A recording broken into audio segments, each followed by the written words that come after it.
Et bonjour à tous, on se retrouve sur une nouvelle vidéo. On va ouvrir un nouveau bouquin. Alors aujourd'hui, c'est pas l'Atlas en relief que je vous remets, c'est un micro-bouquin que j'ai acheté en Belgique pour la modique somme d'une vingtaine d'euros. Je l'ai pas, enfin, ça fait un moment que je l'ai pas ouvert. Ce bouquin, c'est la nouvelle mythologie illustrée. Et c'est vrai qu'il faut que je regarde que vous voyez bien. C'est l'enfer. Attendez. Allez, je teste un nouveau matos, je teste un nouveau format, donc vous en faites pas, hein, c'est normal si c'est pas forcément très propre au début, mais on kiffe, donc voilà. Donc vous voyez ici, ça c'est gravé. Ici, le petit Spartiate avec son bouclier, enfin le grec en tout cas, avec son bouclier et sa petite lance, c'est gravé. Et ici, je pense que c'est un Zeus, hein, gravé aussi. Tome 1, et là voilà, on va c'est un peu abîmé malheureusement. Donc voilà, le tome est plutôt cool. Alors par contre, vous allez voir, on va avoir plein d'aimants. Il n'est pas encore verni. Donc vu qu'il n'est pas verni, il faut que je le fasse vernir. Il perd vachement de sa couleur. Du coup c'est dommage, je pense que ça c'était rouge, un peu comme pour l'Atlas. Donc je vous mettrai une petite fiche dans la vidéo. Comme pour l'Atlas, je pense que là c'était un peu plus rouge que ça. Et il est resté, en gros, il était dans une librairie, totalement paumé au milieu de la Belgique. Et je l'ai vu, j'ai demandé ce que c'était, j'ai juste vu la tranche en fait, j'ai vu Nouvelle Mythologie Illustrée, j'ai fait « Mec, est-ce que je peux avoir le tome ?» Il m'a dit « Attendez, il y en a deux, c'est un lot. » Combien 20 €? Ok. Go. Oui, parce que du coup je vous spoil un peu, mais il y en a un deuxième, voilà. Donc on va regarder déjà le premier, on va voir ce que c'est. Alors je sais pas du tout combien de temps va durer la vidéo, c'est vraiment, on va l'ouvrir, je vais pas faire toutes les pages, hein, mais on va ouvrir en tout cas, on va voir ce à quoi ça ressemble. Oh là là là là. Regardez ça, j'adore hein, les couleurs, le damier. La petite Athéna là j'imagine, et ici Aphrodite que vous avez écrit, je pense que c'est écrit en grec de toute façon, mais je ne suis pas encore spécialiste des langues grecques. Donc voilà, 2 volumes, 20 €, c'est écrit hop, juste ici au crayon de papier, toc, et voilà, c'était franchement pas cher quoi, pour les 2 volumes. Donc voilà, on va voir un peu ce qu'il y a dedans, on va voir ce qui se cache dans ce petit ouvrage. Beaucoup de feuilles blanches au début. Nouvelle mythologie illustrée. Tome 1. C'est un petit spoil aussi, hein, bien sûr. Hop, alors dans ce tome, qu'est-ce que vous avez? Ah là là. Le papier, c'est du papier glacé. Donc c'est plutôt cool. Et vous avez de la couleur et des images en couleur. Et ça c'est trop bien. Alors je vais vous zoomer un peu. Là ici vous avez le Jujon de Paris par exemple, qui est représenté. Donc c'est un vase noir à fond rouge, non c'est... Non pardon, c'est figure... Je veux dire n'importe quoi. Parce qu'il me semblait que c'était figure noire sur fond rouge ou figure rouge sur fond noir. Mais là du coup c'est aucun des deux. Donc je sais pas. Peut-être la couleur aussi a pu disparaître. Ah non, c'est un bouclier je pense.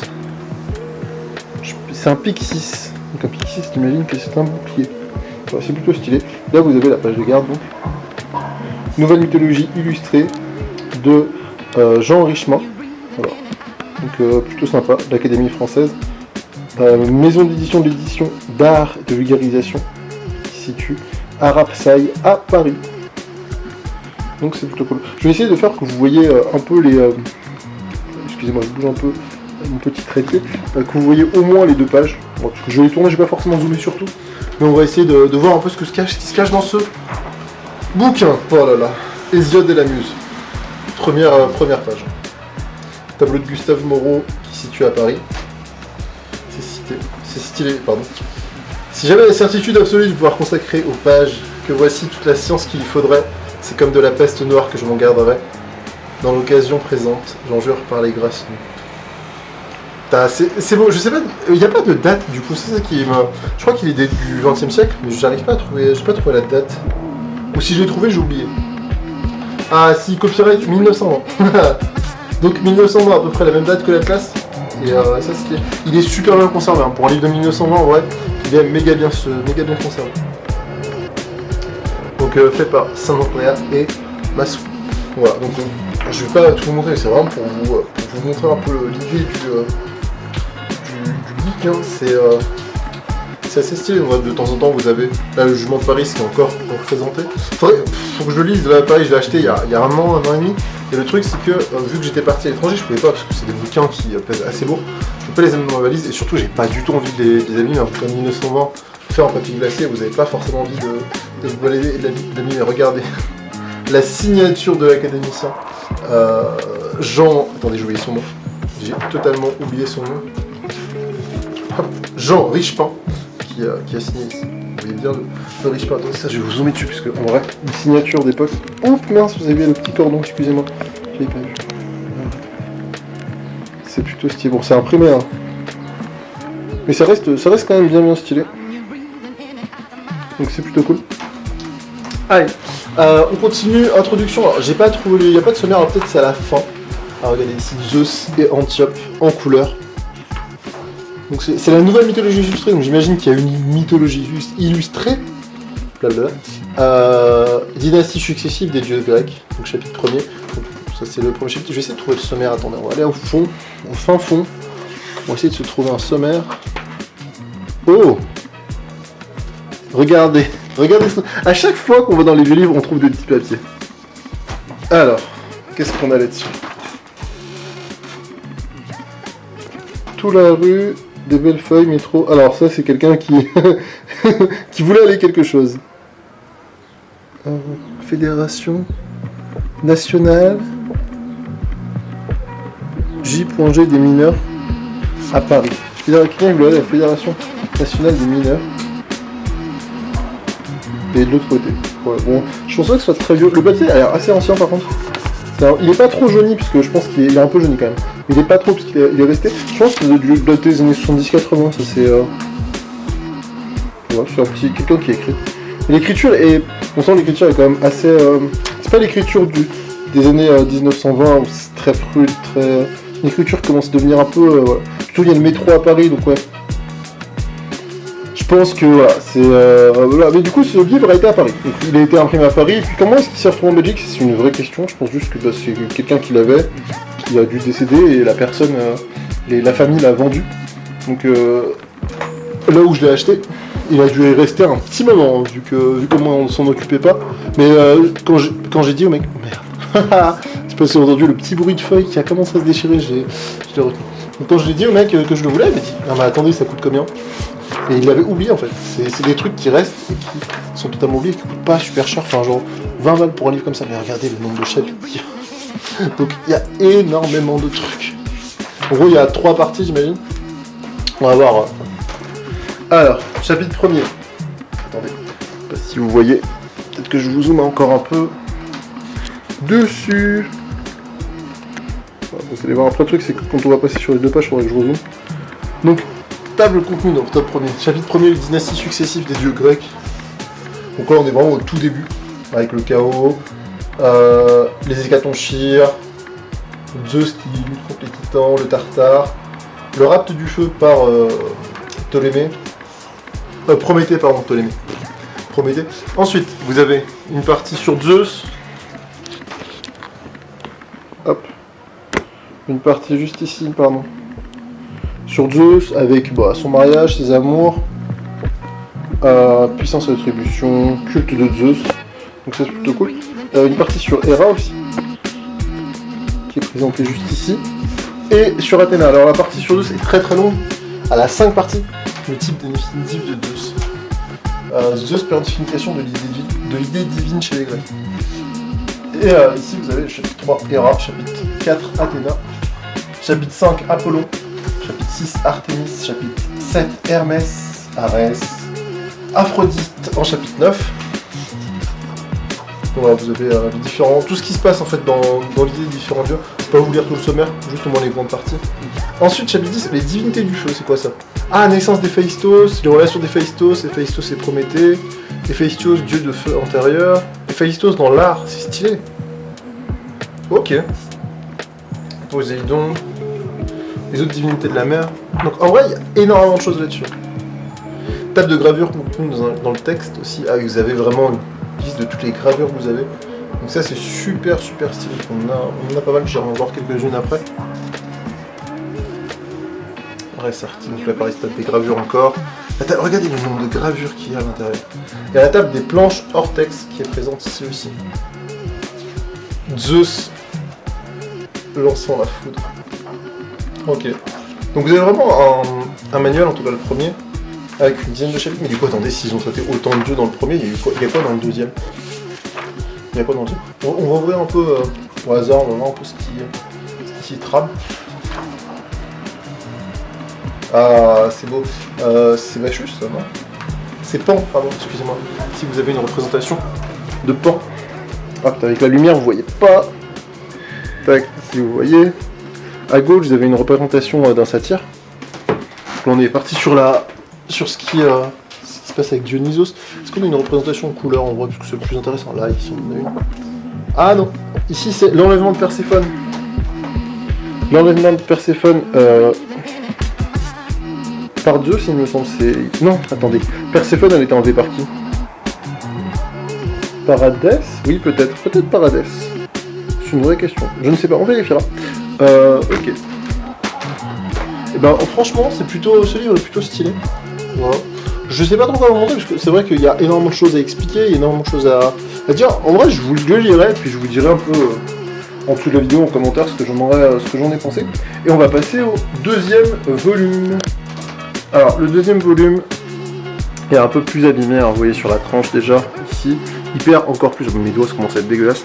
Il perd un peu plus, vous avez toujours les mêmes gravures, nouvelle mythologie illustrée juste ici en doré. Voilà, il est stylé, il n'y a pas grand chose qui change de la part de l'autre. Si vous regardez les couleurs, on voit ici qu'il y a plus de couleurs que sur l'autre déjà. L'autre, tout est rouge. Là, c'est un peu plus jaune. Alors, je sais pas si s'il est abîmé ou s'il y avait vraiment un dégradé à la base. Je pense qu'il y a peut-être vraiment un dégradé à la base, comme vous voyez ici. Je sais pas. C'est une grande question. Alors, on va voir le début déjà. Hop. Hop. Et puis, alors, il n'y a pas grand chose de nouveau pour l'instant. Vous avez toujours, bon, Héraclès et le lion de Némée. Donc ça, c'est une figure noire sur fond rouge. Ça, j'en suis certain. Par contre, 1920 toujours. Donc il a été fait au début des années 1900, donc c'est franchement un manuel qui est plutôt ancien et ça fait plaisir d'en avoir comme ça. Ah, Jupiter et Tétis, d'après le tableau de Digne. C'est stylé. Alors, divinité de la Terre, Gaïa, on va voir ce qu'il y a d'autre juste à côté. Dans le sommaire, je vais pas... Ah, regardez ici. Achevé d'imprimer. Ah, d'accord, il était fait en 1920, pardon. Il était achevé d'imprimer, c'est écrit ici, en 1923. La première impression, enfin ce livre en tout cas, son impression a été faite en 1923. Donc en vrai, c'est 30 juin 1923. C'est presque l'anniversaire, on est presque au... Attendez, il a presque 100 ans ce bouquin. What the heck, dans 3 ans, il y a 100 ans ce bouquin. Bah, dans 100 ans, je vous explique un peu ce qu'il y avait dedans. dans 3 ans, je vous explique ce qu'un bouquin de vieux de 100 ans raconte. C'est trop stylé. Un bouquin de près de 100 ans, quoi, qu'on a ici, enfin, même deux. C'est une scène. Puis surtout, c'est pas des bouquins qui sont dégueulasses. Ici, donc, on a tout l'index avec quand est-ce qu'ils sont cités, les noms, etc. Mais moi, ce qui m'intéresse, c'est le sommaire. Est-ce qu'au fond, on a une petite... on n'a pas une petite carte qui a été laissée par une des personnes qui a pu lire le livre. Alors, je sais pas si ce livre a déjà été lu une fois. Peut-être. Ah, voilà, le sommaire. Alors ça, c'est la table des gravures. Je pousse, hein, et je pousse et je tousse, surtout chapitre 19. Ok. Donc là, on passe sur les héros, en fait, sur ce chapitre. Donc, divinité de la Terre, on a Gaïa. Le rôle de Gaïa dans la mythologie, Gaïa, Uranos, etc. Donc ça, c'est ce qu'il y a au début du tome. Ensuite, Rhea Cybèle, Déméter, donc ça c'est vraiment les divinités liées à la Terre. En plus, divinité secondaire du cortège olympien, divinité des astres, pardon. Ensuite, on a les héros. Donc divinité des astres, pardon, on parle des muses, les Aurès. Ok, ça je sais pas du tout ce que c'est. Grâce ou charité, ça s'appelle. Les Hélios aussi. Séléné ou la Lune. Donc ça c'est plutôt stylé. Ensuite, Héraclès. La ceinture d'Hippolyte, reine des Amazones. Ok. On a tous les différentes choses qu'a pu faire Héraclès. Donc 12 travaux d'Hercule, mais aussi bien plus. Donc ça c'est plutôt stylé. Chapitre 15, 16, 17, 18, pardon, les héros de l'Attique. Donc on parle de Thésée, de Cécrops et les Cécropides. De Cécrops, pardon, et les Cécropides. Je ne sais pas du tout qui est-ce. Donc en vrai, il y a des trucs à apprendre, hein. Il est vraiment bien fait, il y a des trucs, sincèrement là, vous voyez, je l'ai récupéré pour le lire de toute façon. Mais je voulais déjà le faire, parce que le truc c'est que je peux pas lire ça dans mon lit, ou même sur mon bureau, parce que bah, là, l'état de la table, je peux pas vous montrer, mais ça commence à être dégueulasse. Voilà. Chapitre 19, les héros de Théban. Donc Cadmos, Zétos, Oedipe, la postérité d'Oedipe aussi, avec Ipspin. C'est plutôt... franchement, on a il y a plein d'histoires sympas, et je pense que ça peut être super cool de vous faire peut-être... En vrai, j'aimerais le fichier limite, et de vous faire un résumé à un moment, tous les cultes, etc., ça pourrait être sympa. Les héros de l'Étolie et de la Thessalie, avec la légende des Argonautes. Ensuite, on a les héros corinthiens, les héros du Péloponnèse, donc les héros corinthiens à Sisyphe, bien sûr, le Bellérophon, et ça, Mission Impossible 3 nous a appris ce que c'était. Chapitre 22, les héros du Péloponnèse, avec la légende d'Asclépios, légende héroïque de l'Argolide, les Danaïdes. Donc ça c'est un truc qu'on va se perdre. Entre les différents héros, les héros corinthiens et les héros du Péloponnèse, on peut vous perdre super rapidement. Ensuite, chapitre 23, les légendes de la Crète, Minos, Rhadamante, Dédale, etc. Les chapitres 24, les types légendaires de l'Iliade dans l'Odyssée, la légende d'Achille. Et on finit avec la légende d'Ulysse. Ok. Ah non, il y a un chapitre 25, pardon. L'adaptation des principales divinités grecques, la mythologie romaine. Ok, avec principales divinités grecques, la mythologie romaine. Ah, ça peut être bien. Moi, pour mes recherches, ça va être très utile. Donc c'est cool. Pour ceux qui ne le savent pas, d'ailleurs, j'en profite. Je fais des recherches sur les divinités grecques d'Égypte, mais aussi les syncrétismes que vous pouvez avoir. Le syncrétisme, c'est un mélange de cultures. Donc syncrétisme que vous pouvez avoir avec Rome, etc. Donc en vrai, c'est plutôt cool. Donc en vrai, cet ouvrage est plutôt sympa. Donc on va essayer de voir un peu ce qu'il y a à l'intérieur. Qu'est-ce que tu me caches? Petit ouvrage. Waouh! Oedipe et le Sphinx, déjà. Figure rouge sur fond noir. Voilà, c'est plutôt sympa. Est-ce que vous sentez là le chiasme au niveau des épaules? Sachez que quand une statue, une sculpture, est un peu penchée comme ça, bah, vous avez ce qu'on appelle un chiasme. Un chiasme. J'aimais bien appeler ça un chiasme pour ne pas oublier, forcément. Ça c'était une petite anecdote de fac. Là pareil, vous avez une sorte de chiasme qui est présent. Mais il y a énormément de trucs à dire aussi sur la sculpture grecque. Je ferai sûrement une vidéo dessus sur la sculpture un jour, ça pourrait être sympa.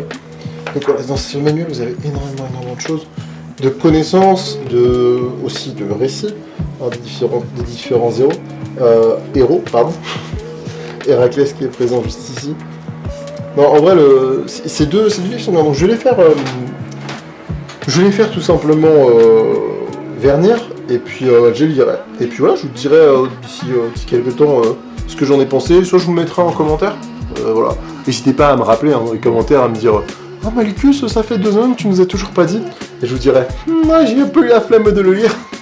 Ou je l'ai toujours pas fait vernis, puisque voilà, on m'a toujours demandé. Non, là, normalement ça devrait se faire d'ici peu, et comme ça je vais lire sûrement cet été, et puis moi je pourrais vous donner des éléments. Oh, il y a quelqu'un qui est allé jusqu'à là et qui l'a lu jusqu'à là. Regardez, c'est déjà plié, par contre c'est vraiment bête que ce soit plié. C'est plié parce que, regardez, c'est plié parce que vous avez un défaut d'impression. Ou ça a été rajouté, je sais pas. Ou ça a peut-être été rajouté parce que ça a été... Attendez. Non, c'est plié parce qu'il y a vraiment un défaut d'impression. La page était trop grande. C'est insane de trouver ça. Ok, bah je vais le laisser pire. C'est stylé. Et franchement, ces livres, pour moi, sont inestimables, quoi. C'est des trucs, je comprends pas qu'on les vende aussi peu cher. Après, je donne pas des idées, les éditeurs, commencez pas à remonter le titre des livres, parce que moi, je suis content de les acheter pour pas cher et de les avoir chez moi. Et de pouvoir les lire petit à petit. Mais, oh, regardez, Héraclès, enfant étranglant un serpent. Il est bien stylé. Oh, je me mets devant la lumière, alors ça, par contre, c'était pas la meilleure idée. Donc, c'est pas grave. Pas de soucis. Voilà, je passe petit à petit. Est-ce qu'il y a d'autres choses à voir? Bacante par Joseph Bernard. Hélios conduisant son char. Hélios conduisant son char, ça me fait vraiment penser à chaque fois à Ra et tout. C'est Horus. Non, si c'est Horus ou c'est Amon, pardon, qui conduit son char, il me semble. Ou c'est Ra, je sais plus. Je mélange toutes les divinités là, en ce moment. dans ma tête, c'est le bazar, mais c'est pas grave. Voilà, franchement, c'était bien sympa. J'espère que ça vous a plu. Si ce genre de vidéo vous plaît et qu'on ouvre des petits bouquins, c'est une ambiance un peu chill, hein, voilà. J'essaie de mettre une petite musique de fond, vous faire des plans de coupe enfant, comme d'hab. Voilà, n'hésitez pas à vous abonner, à me dire que vous voudriez voir d'autres bouquins de ce style. Sans forcément, ça c'est des bouquins que j'ai pas forcément lus, donc j'avoue que, puis surtout c'est des bouquins où il y a tout qui est expliqué dedans, c'est des récits mythologiques, etc. Je peux vous faire les récits mythologiques sur Héraclès, etc. Mais c'est pas très intéressant de le faire en même temps, je préfère redécouvrir ce bouquin avec vous, puisque moi c'est pareil, ça fait un an que je l'ai pas ouvert, et encore je l'avais ouvert vite fait, parce que j'avais vu qu'il était en train de s'abîmer. Alors regardez, on finit là-dessus, les Parnasses qui sont représentés juste ici, tableau de Mantegna à Paris. Voilà, c'est vraiment super stylé. Franchement, c'est une idée d'avoir des bouquins comme ça. Pardon, je fais bouger parce que c'est bon. Ouais, d'avoir des bouquins comme ça qui sont illustrés en couleur, c'est assez cool. Donc on arrive tout simplement à la fin et on se retrouve sur le tableau d'Ingress. J'aime bien la vie. Ingress. Ingres. Voilà, YouTube, n'hésitez pas à vous abonner si ça vous a plu, si le cœur vous en dit. Si vous en voulez d'autres et si ça plaît sincèrement sur moi, en vrai, je l'en referai sûrement, parce que c'est vrai que c'est cool de pouvoir partager un peu ces bouquins. Comme je vous dis, si vous êtes dans la région lyonnaise et que vous avez des bouquins de ce style, des vieux bouquins et tout, dont vous ne savez pas quoi faire, n'hésitez pas à m'appeler, notamment s'il parle de mythologie. Et on essaiera de faire un petit opening tous ensemble. Je vous fais des bisous, abonnez-vous à plus. Ciao, c'était Maïkus.